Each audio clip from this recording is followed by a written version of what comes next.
Welcome. আবার স্বাগতম জানাই সবাইকে আমার ইউটিউব চ্যানেলে।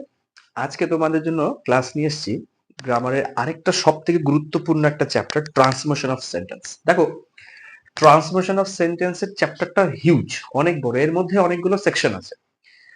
তো যেমন affirmative two negative, affirmative two interrogative, ঠিক আছে? তারপরে অ্যাফার্মেটিভ টু ইম্পারেটিভ, এগুলো রয়েছে। তারপর সিম্পল কমপ্লেক্স কম্পাউন্ড। তো আমি এই সিরিজটা শুরু করেছি আজকে ট্রান্সফরমেশন অফ সেন্টেন্সের ফার্স্ট পার্ট থেকে, যেখানে আমরা ক্লাস করব অ্যাফার্মেটিভ থেকে নেগেটিভ বা অ্যাসার্টিভ থেকে নেগেটিভ। আমরা অ্যাফার্মেটিভ সেন্টেন্স কি জিনিস একবার বলি। দেখো, অ্যাসার্টিভ সেন্টেন্স আমরা সবাই পড়ে এসেছি, হ্যাঁ বোধক বাক্য। আমরা ন্যারেশন ক্লাসেও দেখতে পেরেছি, ভয়েস চেঞ্জের ক্লাস আমরা অ্যাসার্টিভ সেন্টেন্স করে এসেছি। তো অ্যাসার্টিভ সেন্টেন্সে দুটো ভাগ থাকে, একটা হচ্ছে অ্যাফার্মেটিভ, একটা হচ্ছে নেগেটিভ। অ্যাফার্মেটিভ মানে কি? হ্যাঁ বোধক। নেগেটিভ মানে হচ্ছে না বোধক। এই দুটোর মধ্যে একটা ইন্টারচেঞ্জ হয়, যেখানে কোনো অর্থের পরিবর্তন হয় না। সেটাই উপর বেস করে আছে ক্লাস।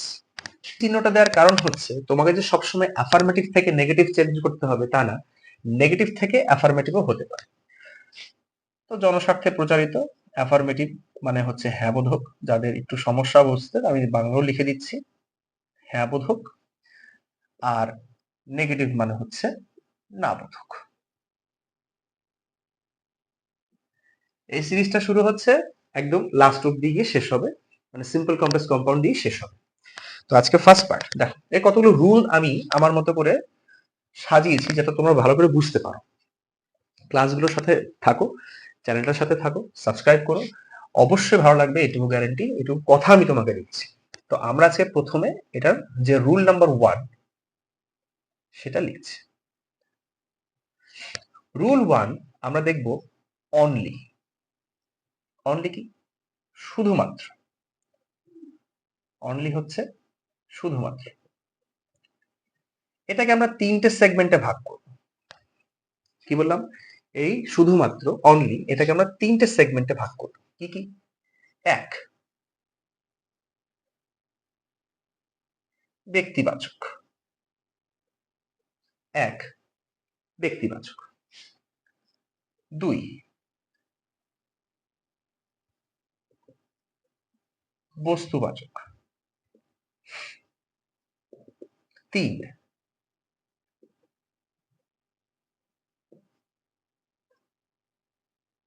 সংখ্যাবাচক। ব্যক্তিবাচকের ক্ষেত্রে যদি অনলি থাকে, আমি এক্সাম্পল এক একটা করে দিচ্ছি। ব্যক্তিবাচকের ক্ষেত্রে যদি অনলি থাকে, তাহলে সেক্ষেত্রে আমরা বসাবো কি? None but. None but. বস্তুবাচকে যদি থাকে, তাহলে আমরা সেখানে বসাবো নাথিং বাট। সংখ্যাবাচকের ক্ষেত্রে থাকলে আমরা সেখানে বসাবো নট মোর দ্যান। কি বসালাম? যদি অনলি ব্যক্তিবাচকে থাকে, তাহলে আমরা বসাবো নান বাট। বস্তুবাচকে থাকলে নাথিং বাট।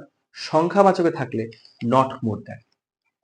তোমাদের আরো ব্যাপারটা ইজি বোঝানোর জন্য আমি তিনটে সেন্টেন্স এখানে ধরো লিখে নিচ্ছি পর। তিনটে সেন্টেন্স লেখা আছে। Only Suman can help me. I have found only, একটু ভুল লিখলাম।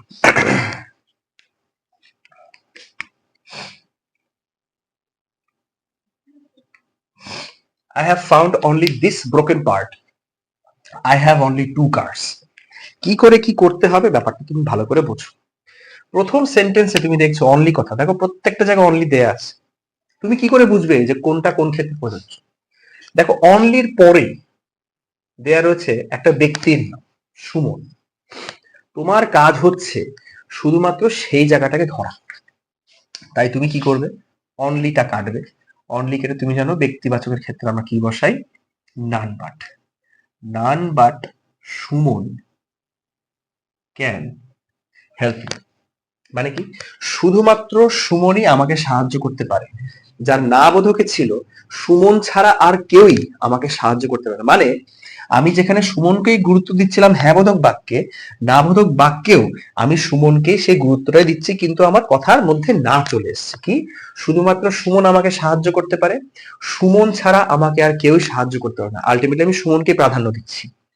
আই হ্যাভ ফাউন্ড অনলি, দেখো এখানেও অনলি চলে এসছে, কিন্তু এই যে কথাটা দিস ব্রোকেন পার্ট, একটা ভাঙা অংশ, মানে বুঝতে পারছি অবজেক্ট, তাই তোমারও পরিবর্তন হবে সেরকম। আই হ্যাভ ফাউন্ড, অনলি কেটে বস্তুর ক্ষেত্রে আমরা বসাই নাথিং বাট, নাথিং বাট, তারপরে যা যা বসে কি, আমি শুধুমাত্র ভাঙা অংশটাই খুঁজে পেয়েছি, আমি এই ভাঙা অংশ ছাড়া আর কোনো কিছুই খুঁজে পাই। I have only two cars, এখানে দেখো সংখ্যাবাচক দিয়েছে, আমার কাছে শুধুমাত্র দুটোই গাড়ি আছে, তার মানে কি আমার কাছে দুটো বেশি গাড়ি নেই, তাই তুমি লিখবে আই হ্যাভ, সংখ্যার ক্ষেত্রে আমরা লিখি নট মোর দেন যা আছে টু কার্স যা আছে। এটা হলো রুল নাম্বার 1-এ, একবার দেখে নাও, বুঝতে না পারলে ভিডিওটা স্কিপ না করে একবার রিওয়াইন্ড করো, দেখো, বারবার শোনো, শুনতে শুনতেও মুখস্থ হয়ে যাবে, এইটুকু গ্যারান্টি আমার। একবার টুকে নাও, আসছি।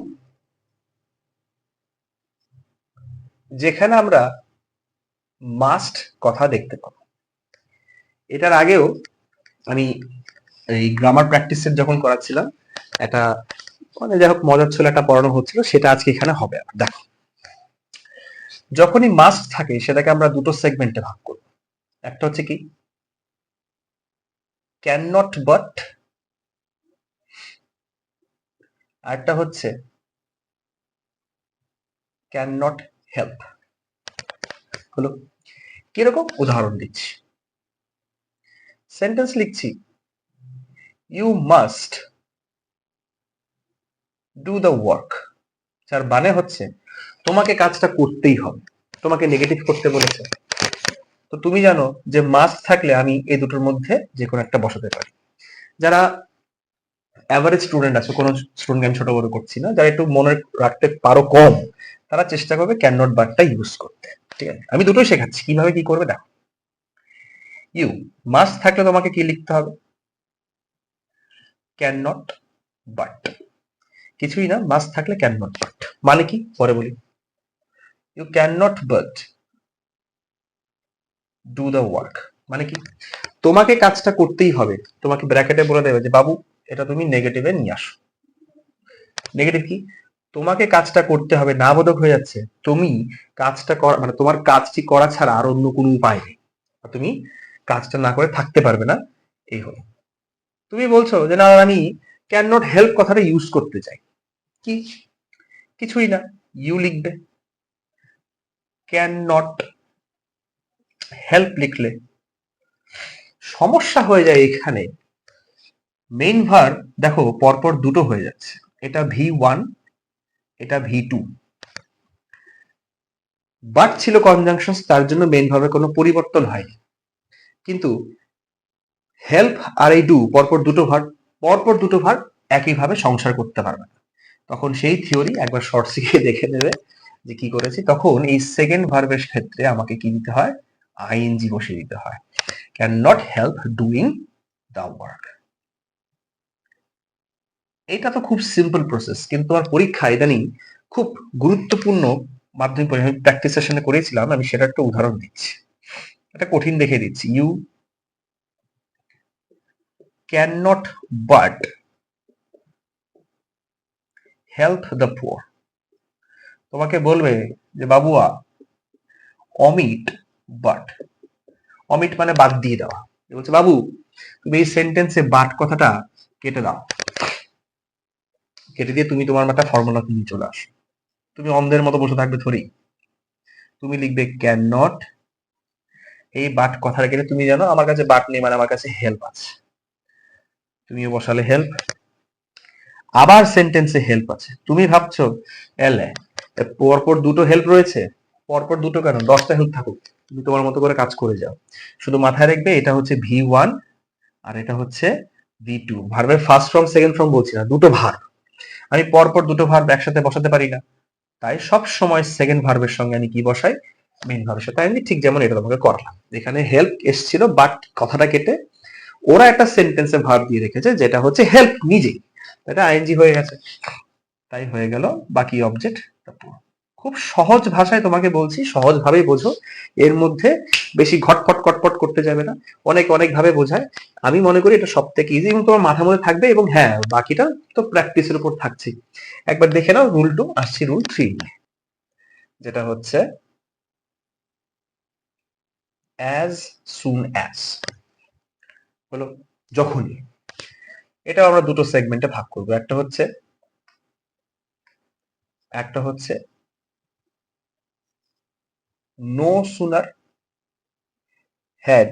সব সময় যে হ্যাড বসবে তার কোনো গ্যারান্টি নেই, আমরা ম্যাক্সিমাম ক্ষেত্রে হ্যাডটাই পাই, ডট ডট দেন। এছাড়াও আমরা পাবো হার্ডলি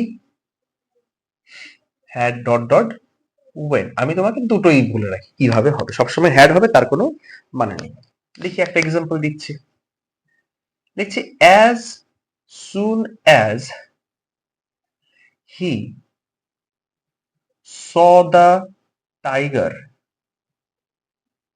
এখানে একটা কমা প্রশ্নপত্রেই থাকবে। হি ran away, বলছে বাবু এটা নেগেটিভ সেন্টেন্সে তুমি করে ফেলো।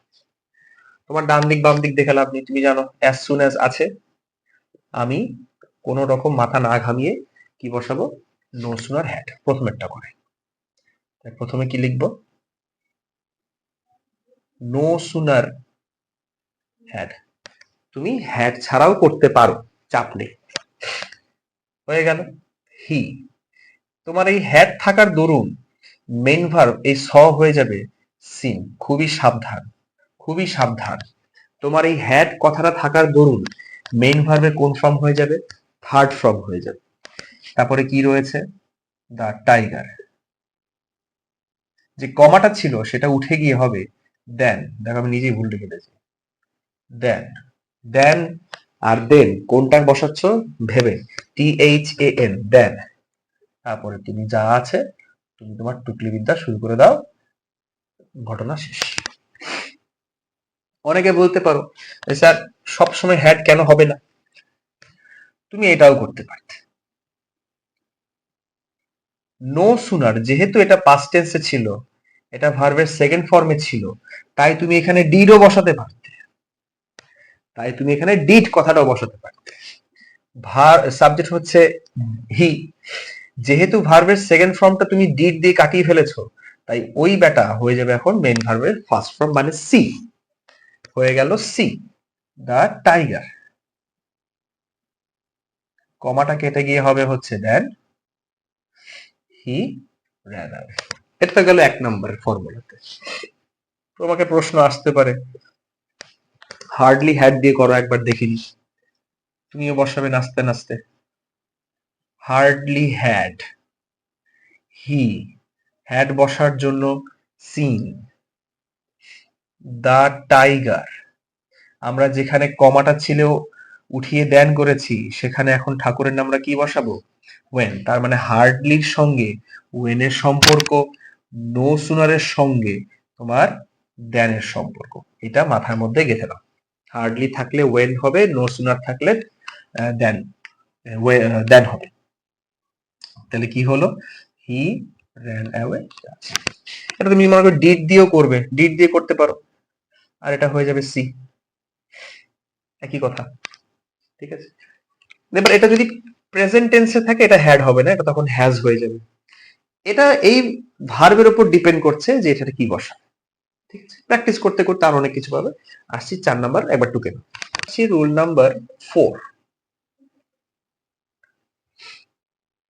যেখানে আমরা দেখতে পাবো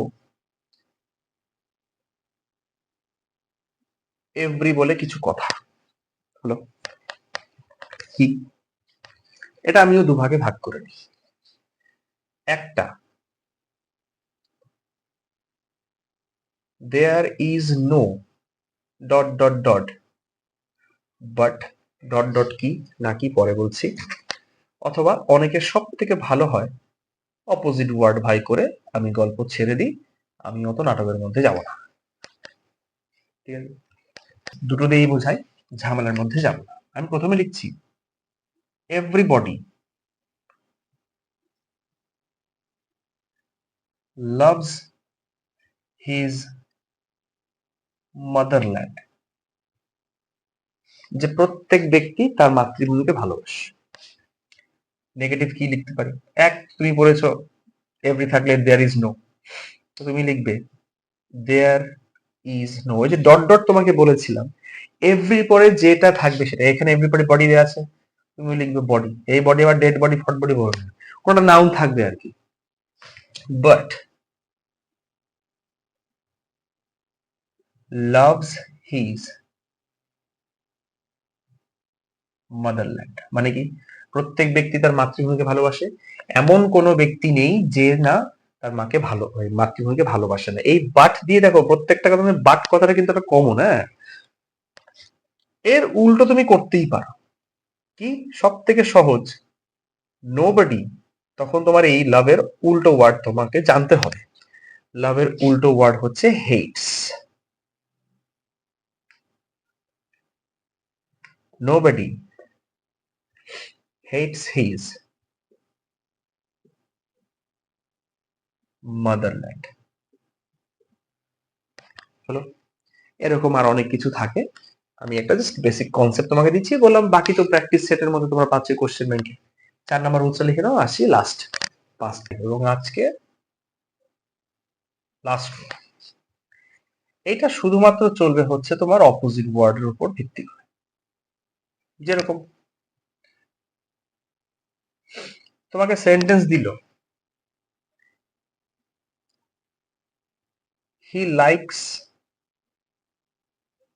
ফুটবল, যে সে ফুটবল পছন্দ করে, মানে ফুটবল খেলতে পছন্দ করে, তাহলে তোমার অপোজিট ওয়ার্ড জানতে হবে। তা সে ফুটবল খেলতে পছন্দ করে মানে কি, সে ফুটবল খেলতে অপছন্দ করে না, এই যে না, does not, he does not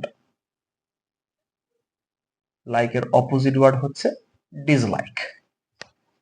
বুঝতে পারলাম, he does not dislike football, say football অপছন্দ করে না। একটু কঠিন কঠিন দিকে যদি যাই, যে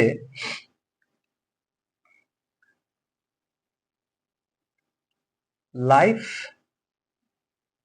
ইজ, আমি আমার নেগেটিভ দিয়ে বলছি, হঠাৎ করে মাথায় আসলো, life is not a bed of roses, ক্ষেত্রে এটা অ্যাফার্মেটিভ থেকে, এই নেগেটিভ থেকে আমাকে অ্যাফার্মেটিভ করতে বললো, বাই চান্স খুবই একটু জটিল প্রকৃতির হয়ে যায়। তো জীবনটা গোলাপ ফুল দিয়ে সাজানো কোনো বিছানা নয়, সেক্ষেত্রে আমাকে অ্যাফার্মেটিভ কি লিখবো, life is a bed of, life is a bed of thorns, THORNS, thorns মানে হচ্ছে কাটা, ঠিক আছে। গোলাপ ফুলের উল্টো দেবে, তুমি ভাবো তুমি কৃষ্ণচূড়া, জবা, গেঁদা, তো তোমাকে ভাবতে হবে কি গোলাপ ফুলের উল্টো হচ্ছে কাটা থাকে, এটা যেমন যতটা মসৃণ এটা ততটা যন্ত্রণা দেয়, এরকম। এবার এখান থেকে তোমার একটা কনসেপ্ট চলে আসে, সেটা হচ্ছে অলওয়েজ, লিখে নেবে এগুলো সব, অলওয়েজ, নেভার আর এভারের একটা কনসেপ্ট, এইটা তিনটে একটা সাইকেলিং করে, ঠিক আছে, মানে একটা চক্রবহে ঘুরবে আর কি।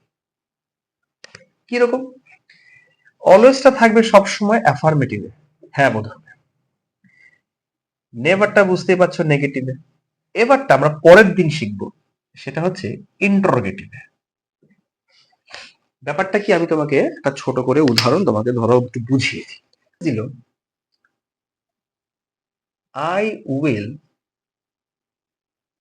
অলওয়েজ